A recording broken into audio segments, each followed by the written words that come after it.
tal? Muy buenas noches, queridos amigos de la Justicia de los Débiles.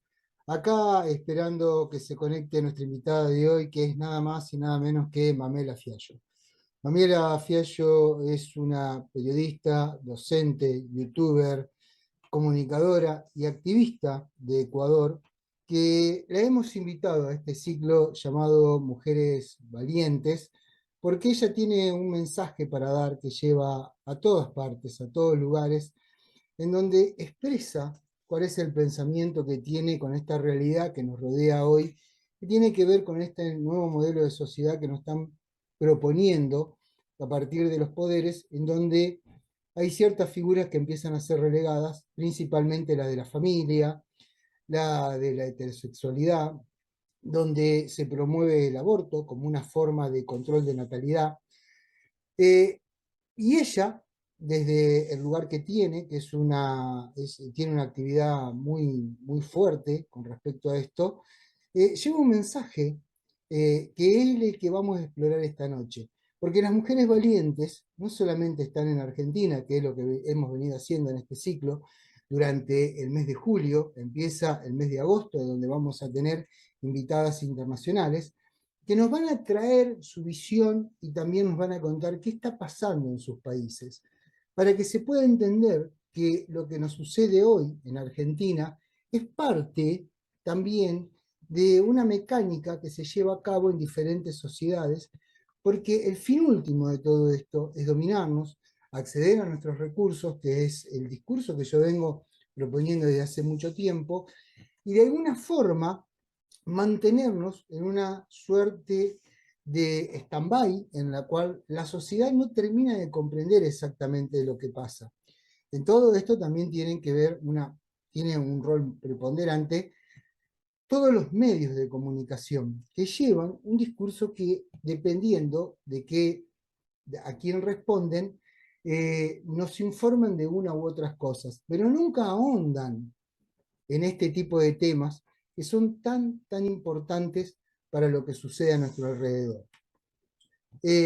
No es azaroso, está claro que se acceda como parte de pautas oficiales, como parte de inversiones, a estos medios de comunicación, puesto que estos medios de comunicación son la voz que más escuchamos. Ya la estoy viendo, que se está conectando Mamela. ¿Qué tal, Mamela? ¿Qué tal, Mamela? Hola, Buenas noches. ¿Me escuchás? ¿qué tal? Buenas noches. Bueno, te estuve viendo, recién terminás de hacer una entrevista muy importante, muy linda. Bienvenida a la Justicia de los Débiles. Es un placer tenerte con nosotros y te has hecho el tiempo porque sé que estás muy ocupada. Con gusto y a la orden. Bien, Mamela, estás convocada acá porque desde este programa que hacemos desde el interior de la Argentina, estamos llevando a cabo un ciclo que se llama Mujeres Valientes. Esas mujeres valientes tienen que ver con una idea, un discurso que están llevando a partir de acciones, y durante todo el mes de julio mis invitadas fueron de Argentina, y ahora estoy accediendo un poquito al plano regional, que tiene que ver qué es lo que está pasando con esta suerte de entelequia que nos proponen estos sectores que se han arrogado para sí mismos la exclusividad de la defensa de los derechos de las mujeres, el ordenamiento de la familia, eh, el control de las sociedades. ¿Cuál es tu visión de lo que está pasando, Mamela? No solamente en Ecuador, yo sé que viajas mucho, de lo que está pasando en América Latina.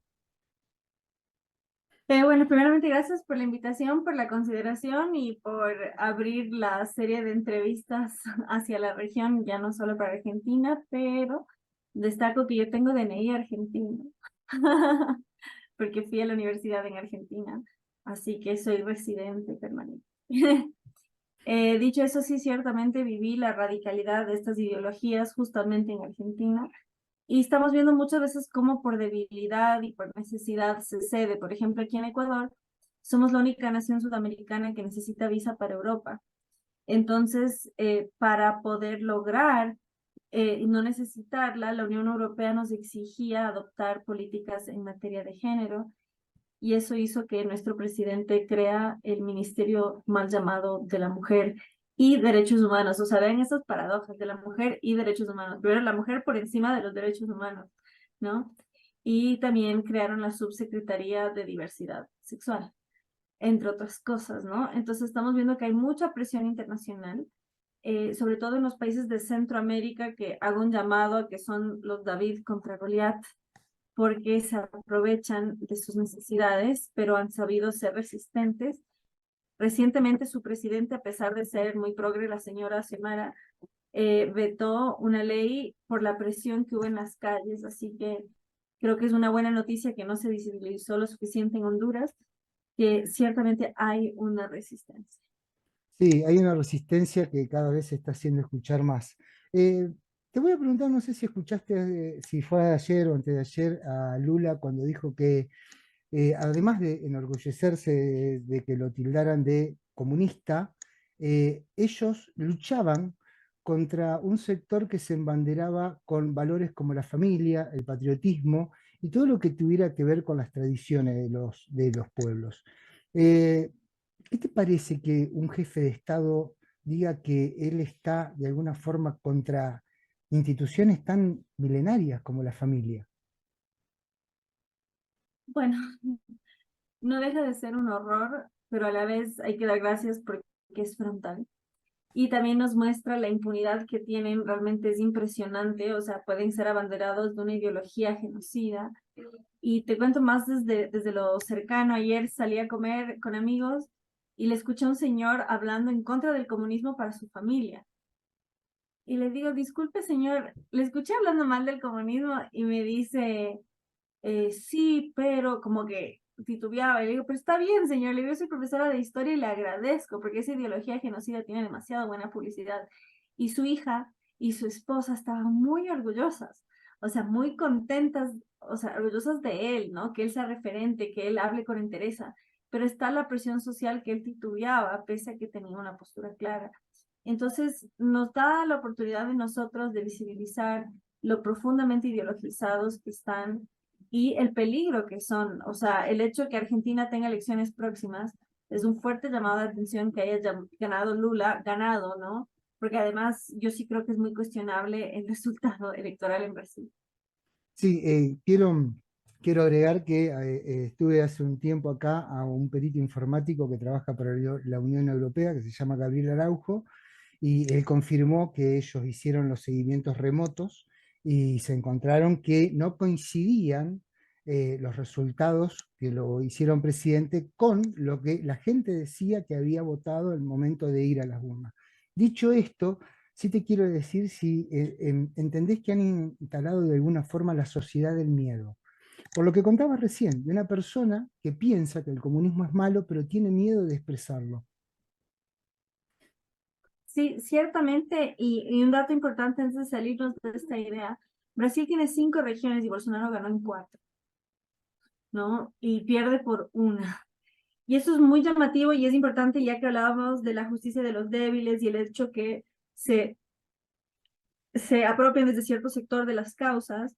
Hubo una manifestación de parte de pueblos indígenas amazónicos que exigían que se contabilicen sus votos porque aparecía que no había ni un solo voto para Bolsonaro, ¿no? Entonces, ver que hubo zonas donde no hubo ni un solo voto para él, y creo que es algo que vale la pena visibilizar. En cuanto a la censura y este silencio, es peligroso porque llega al punto que uno se censura a sí mismo por medio de la persecución. Y el tema es que estamos en un punto, sobre todo en este caso, un padre de familia, que es el sustento de su hogar.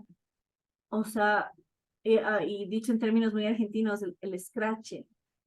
O sea, por ahí me vio a mí y dijo, esta es una universitaria que me puede hacer echar del trabajo, porque él estaba hablando en su seno familiar en contra del comunismo. Si bien lo hizo en un lugar público, o sea, estaba hablando con ellas y yo escuché. Entonces, ciertamente el amor y el orgullo sano con el cual su esposa y su hija lo alentaban, yo creo que debe ser el combustible para no temer la presión, ¿no? Y que si Dios no quiera lo despedían, que lo haga con la frente en alto, ¿no? Y yo creo que su familia lo iba a súper apoyar. Entonces, no dejarnos amedrentar, ¿no? Ujú. Saber que servimos al bien mayor y que no hay nada que temer. ¿Vos crees que han avanzado sobre la libertad de expresión, Mamela? Sí, absolutamente. Yo tuve una invitación en mayo de este año para hablar en una universidad privada y no solo que me desinvitaron, sino que exigieron destituir a quien me invitó.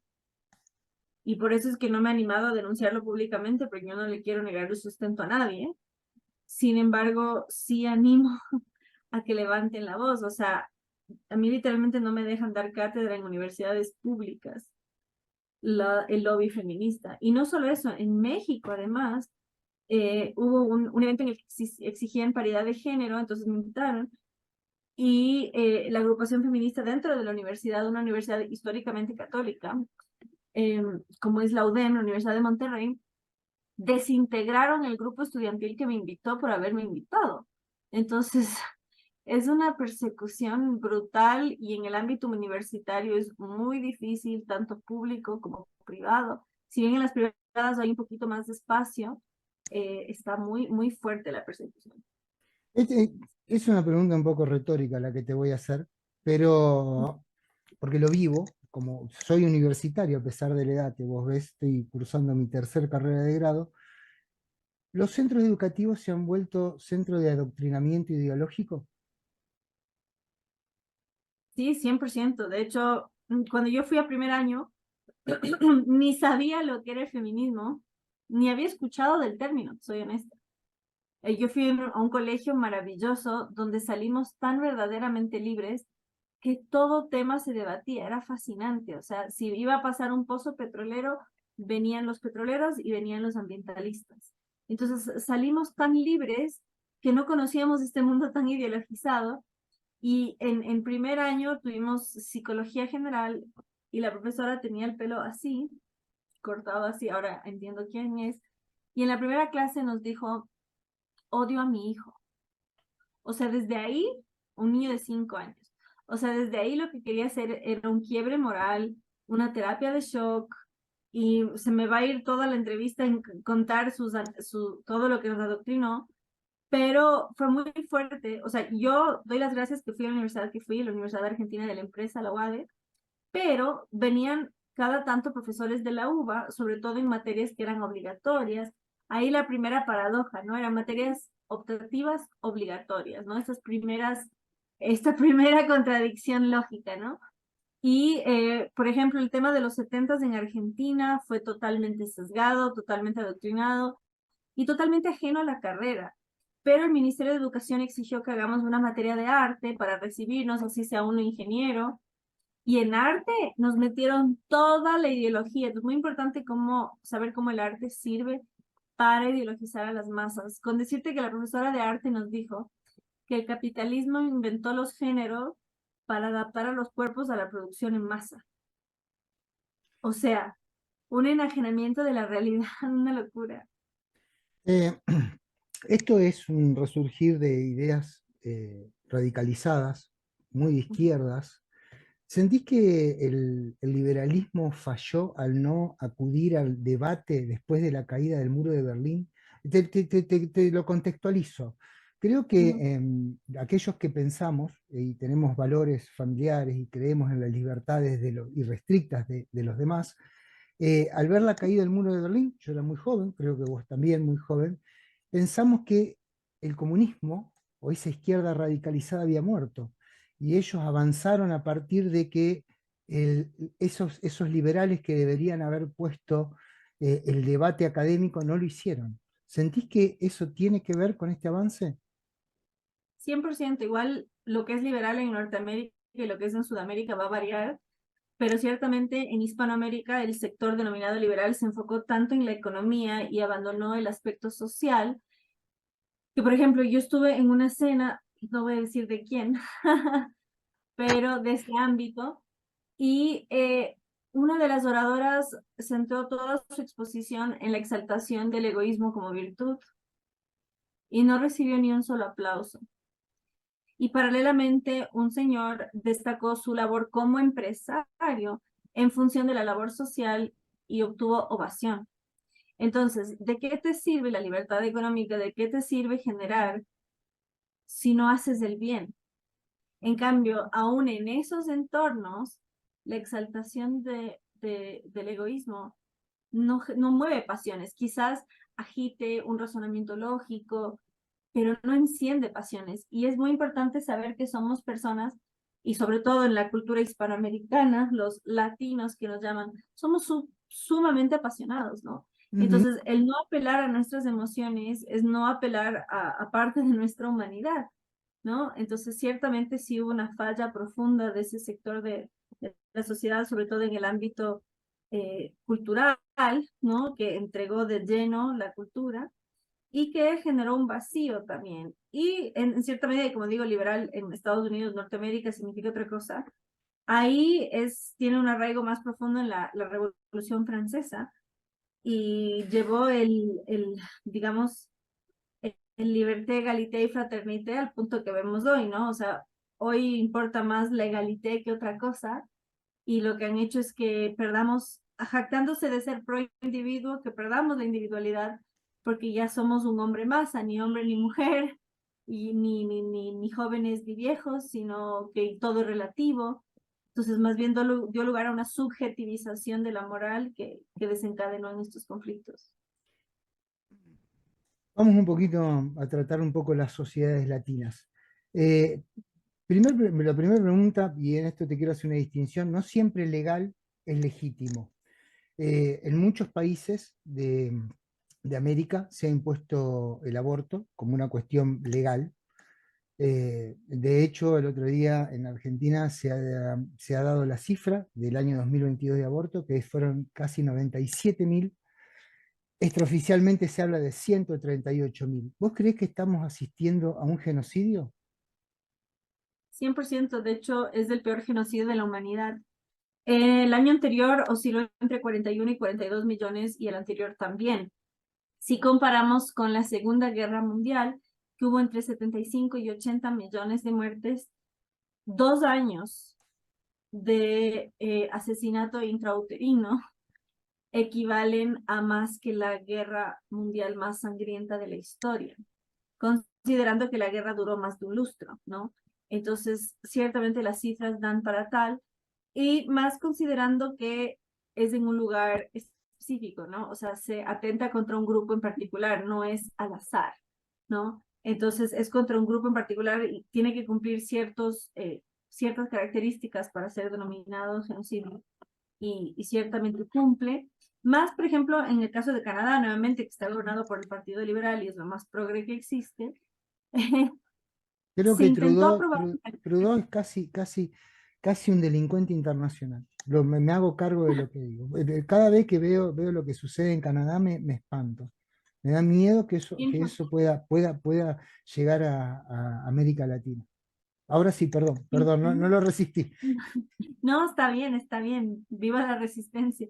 Eh, Se intentó aprobar una ley, lo presentó una diputada conservadora, para prohibir el asesinato intrauterino eh, de acuerdo al sexo, es decir, se mata intencionalmente a más niñas que niños, y no porque sea competencia ni sea una comparación, sino porque es desproporcionada la diferencia. Y cuando le preguntaron a Trudeau si está de acuerdo, él dijo que es decisión de la mujer, o sea, es decisión de la mujer matar a una mujer por ser mujer. Entonces, a ese punto se ha llegado. Entonces, cuando hablamos de un genocidio y estamos hablando de que una ecografía se ha convertido en un catálogo que determina quién vive y quién nace, quién muere y quién no, ciertamente estamos hablando de un genocidio y de un genocidio, yo creería el peor de todos, porque hasta la guerra tiene códigos y estamos matando a alguien que no se puede defender. Exactamente. Y con la anuencia de los estados, ¿no? Quiero decirlo. Ujú. Eh, a través de la implantación de este nuevo sesgo, yo lo llamo sesgo de género porque creo que las ideologías tienen un trasfondo no solamente ideológico, sino histórico, sociológico, filosófico, que creo que la ideología de género no lo cumple. En mi parecer, se puede coincidir o no.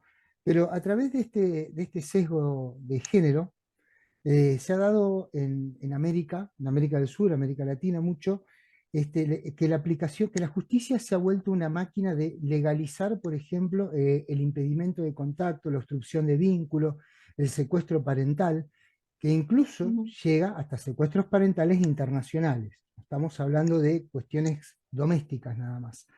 ¿No es, no es un poco raro que por un lado impidan el nacimiento y por el otro lado impidan también el desarrollo sano de quienes ya han nacido? ¿No se convierte en esto casi en un delito de lesa humanidad? ¿No es un plan? Esa es la pregunta. ¿Esto es un plan?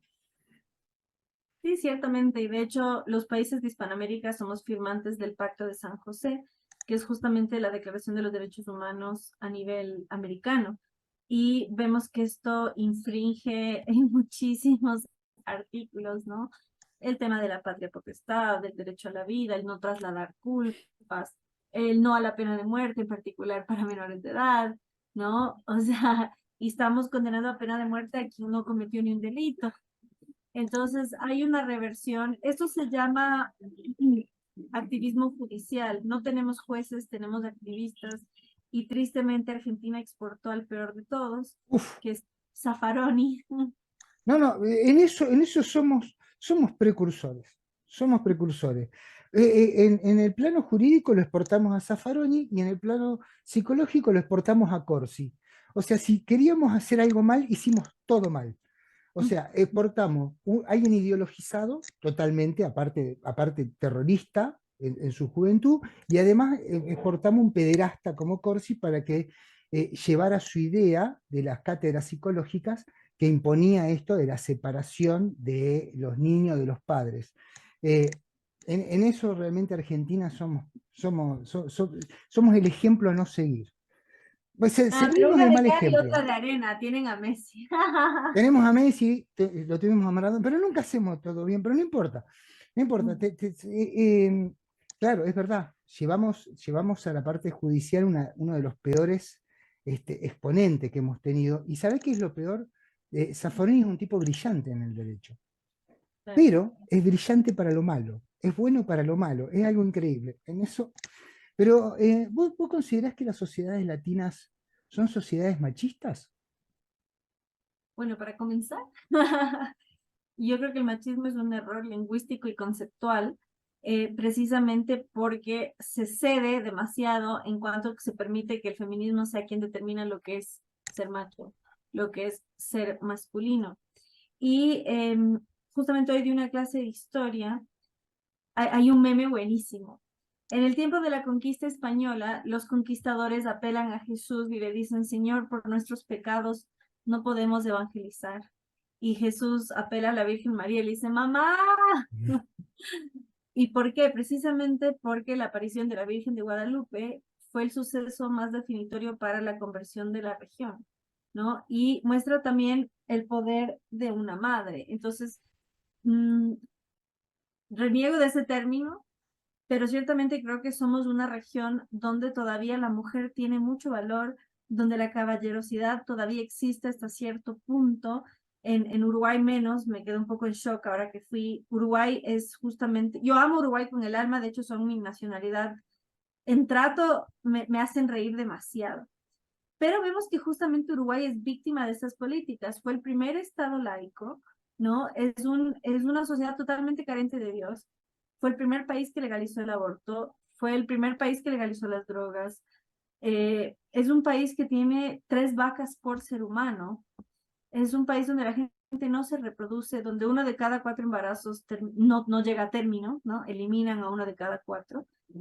Entonces, más bien vemos que quienes dieron la espalda a nuestros valores fundacionales no les está yendo bien, ¿no? Entonces, más bien, yo creo, y he recorrido, por ejemplo, me encanta el ejemplo de Paraguay, porque Paraguay es una sociedad donde en la guerra de la Triple Alianza los hombres fueron diezmados. Entonces, es una sociedad donde el hombre es muy valorado y donde la unidad familiar es muy valorada. O sea, a mí me llamó la atención que todos andaban en parejitas. Entonces, yo más bien creo que tristemente lo que estamos viendo y gracias a estas leyes, lo que estamos sufriendo es mucha ausencia paterna. Más bien estamos viendo una ola de suicidio muy elevado, estamos viendo que falta masculinidad, no que sobra.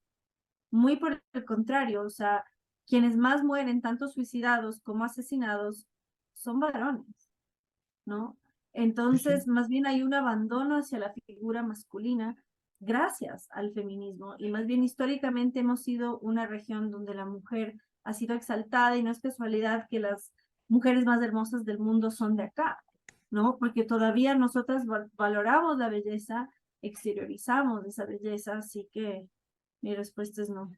No, no, está bien.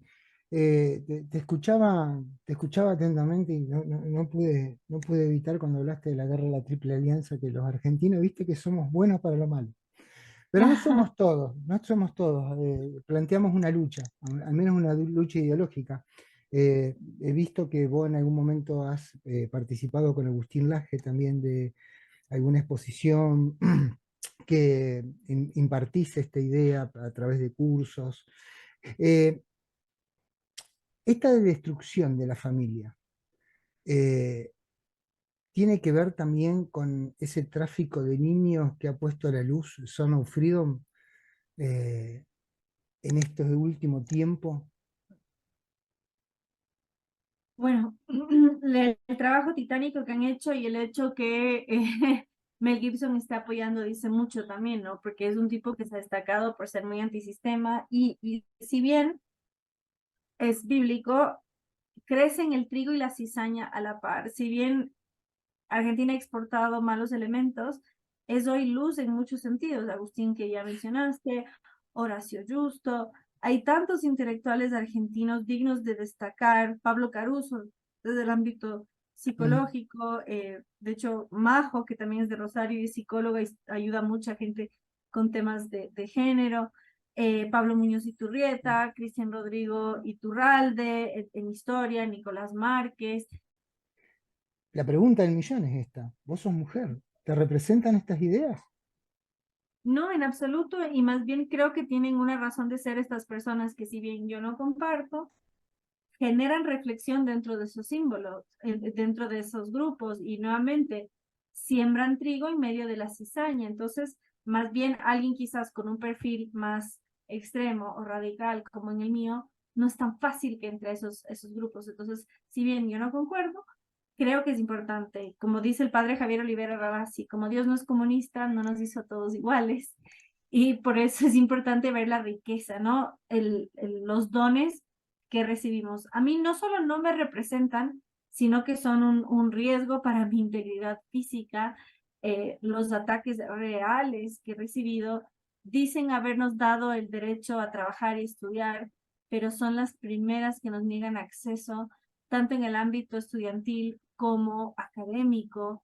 Entonces, más bien yo les doy las gracias porque siento en una era que solo se habla de derechos, una responsabilidad moral y civil de hablar de deberes, del deber de denunciar los privilegios que tenemos. Sí, sí, coincido totalmente. Hoy se habla muchísimo de derechos, derechos, derechos, y se habla poco de obligaciones, deberes y obligaciones, no tengo ninguna duda.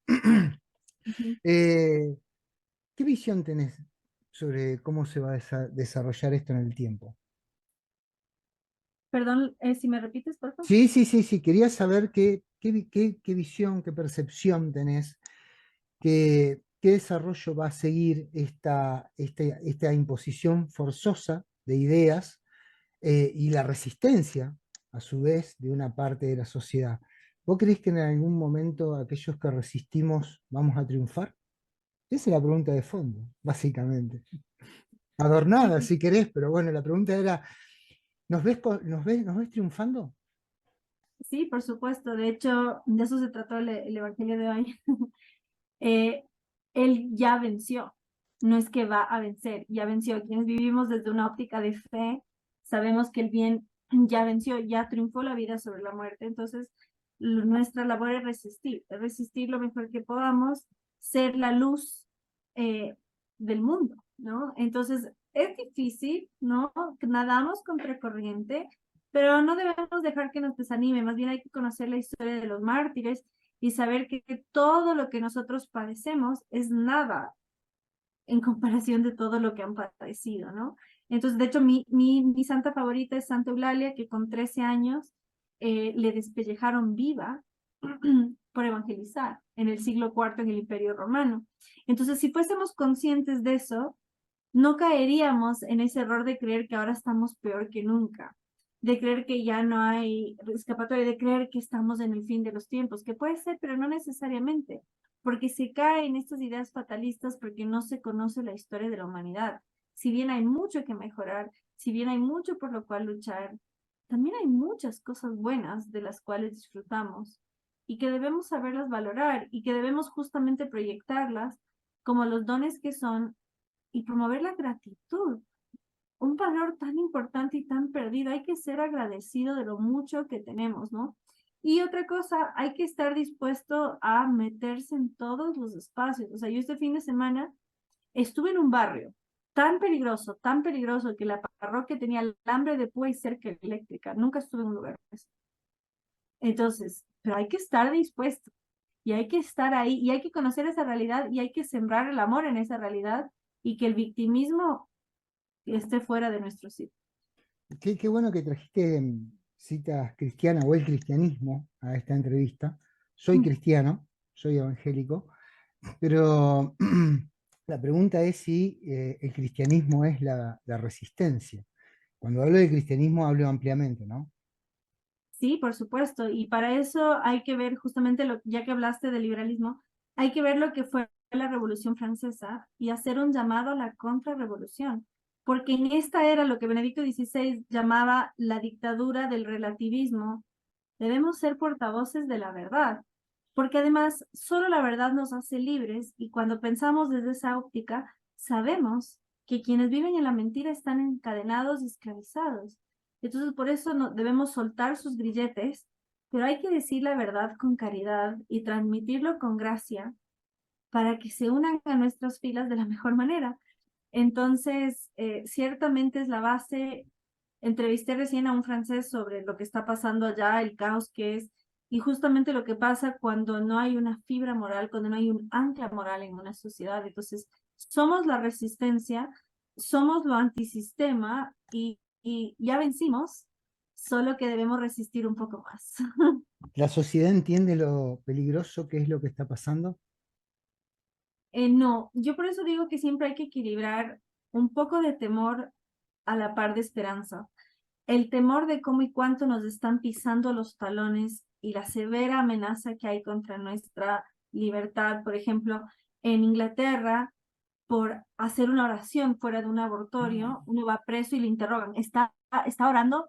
Y lo mismo en España, en Estados Unidos, en Canadá, o sea, pero con la esperanza de que ya vencimos y justamente saber que estamos llamados a ser esa fuerza para sacar de la oscuridad a los demás. Entonces, ser luz del mundo en toda la esencia del término. Eh, Voy a aclarar para aquellos que no son cristianos que la gracia, cuando Mamel habla de la gracia de Dios, no habla de una cuestión graciosa, sino de su generosidad hacia los humanos, hacia los seres humanos, a quienes nos ha dado la vida eterna a través del sacrificio de su único Hijo. Eh, Quedan 7 minutos, pero sos muy verborrágico y me gusta. Siempre lo pido un poco más cerca del final, pero te quiero dar todo el tiempo del mundo para que le des un mensaje a la sociedad. Cuando hablo de la sociedad, hablo de toda la sociedad, porque a vos, muchísimo más que a mí, y en eso te transmito mi admiración, te sigue muchísima gente, pero este pequeño programa se ve en toda América, en España, poco, mucho, pero tenemos nuestros seguidores, y si tuvieras que darle un mensaje a la sociedad en su conjunto, ¿qué le dirías? Bueno, gracias por la aclaración respecto a la gracia. Y ciertamente así es. Y además, también hay que hacerlo con una gracia más mundana en cuanto a la simpatía con la cual transmitimos las cosas. Y en eso, quienes defendemos la feminidad y la masculinidad, saber que la gracia femenina cautiva, ¿no? Entonces, frente a un feminismo que vuelve a la mujer tan desagradable, tanto en su actitud como en su fisonomía, nosotros estamos llamados a hacer la exaltación de la belleza, no desde la vanidad, sino justamente exteriorizar esa gracia con G mayúscula que poseemos, ¿no? Que recibimos y de lo que fuimos dotados. Entonces yo llamo en esta era de la relativización a defender la objetividad, a defender la verdad. A los caballeros los animo a hacer la verdadera resistencia, a ser cabeza de hogar, a amar, ¿no? Y justamente esto lo hablé con alguien que sabe del tema. Hay una concepción errada sobre la masculinidad que ser un hombre es estar con muchas.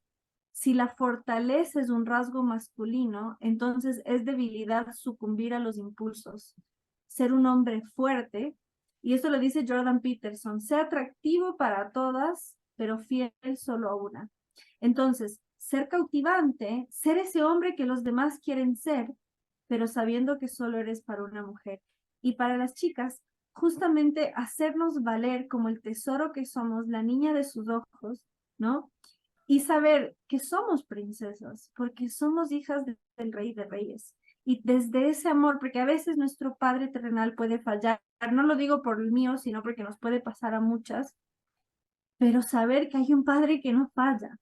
Y cuando uno sabe que hay un padre que no falla, porque es perfecto, entonces uno se sabe esa princesa y cuando uno se sabe valorada, entonces tiene relaciones más sanas, ama de forma mejor y es amada de forma mejor. Entonces, si queremos reducir la violencia en la sociedad, debemos partir desde el amor de quienes somos, el amor con el cual fuimos creados y ser justamente el contrapeso en una sociedad de división y odio, ser unidad y amor. Y el amor verdadero corrige, no es un amor cursi donde todo es perfecto, es un amor sincero que está dispuesto a decir la verdad, pero siempre con cariño. Nombraste, ya se termina, pero igual, nombraste a alguien que es muy caro para mi intelecto, que es Jordan Peterson, que me parece brillante en lo que él expone.